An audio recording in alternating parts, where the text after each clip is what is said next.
তো hello guys, কেমন আছেন? আশা করছি খুব ভালো আছেন। তো আজকের ভিডিওতে কি আশা করছি একটু থাম্বনেল দেখে বুঝতে পেরে গেছেন। আজকে আমি তোমাদেরকে দেখাবো, হয়তো তোমরা অনেকেই কোনো কারণে ভুলবশত কিংবা বাচ্চারা মোবাইল নাম্বার ব্লক করে দিয়েছে, কিংবা কোনো ক্ষেত্রে ব্লক হয়ে গেছে। তো ব্লকটা আনব্লক কিভাবে করবে? তো তার জন্য প্রথমে আপনাদের যেটা করতে হবে, আপনার যে ফোন ডায়ালারটা আছে এটায় ক্লিক করতে হবে। এটায় ক্লিক করার পর আমরা দেখতে পাচ্ছ আমি এই নাম্বারটা ব্লক করা আছে আমার, ঠিক আছে? তো সিম্পলি আমি এই নাম্বারটা ব্লক খুলতে যাই। তো তোমরা যারা তোমাদের নিজেদের মানে যেইটা ব্লক করা আছে, তো সিম্পলি কি করবে, এটাই ক্লিক করবে। এটাই ক্লিক করার পর এটাই ক্লিক করবে।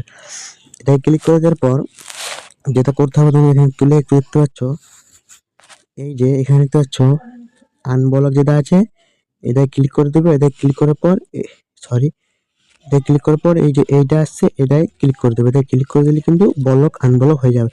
তো এইখানে হয়তো সকলে যে মোবাইল নাম্বারটা ব্লক করে ডিলিট করে দিয়েছো, নাম্বারটা তোমাদের কাছে থাকে না, তার জন্য কি করতে হবে, তার জন্য থ্রি লাইন আছে, থ্রি লাইনে ক্লিক করবে, সেটিংয়ে যাবে। সেটিংয়ে যাওয়ার পর দেখতে পাচ্ছ এখানে ব্লক নাম্বার, এখানে ক্লিক করবে। এখানে তুমি যত যত লোকের নাম্বার ব্লক করে রেখেছো সব শো করবে, ঠিক আছে? তো যে নাম্বারটা, তো সকালে যে নাম্বারটা বলে মানে ব্লক লিস্ট থেকে বার করতে চান, এই কাটা চিহ্নটা ক্লিক করে দিবে, তাহলে কিন্তু নাম্বারটা ব্লক কেটে যাবে। তো বুঝতে পেরে গেছেন কিভাবে নাম্বার আনব্লক করবে। তো লাভি বন্ধুরা, আবার দেখা হচ্ছে নেক্সট ভিডিওতে।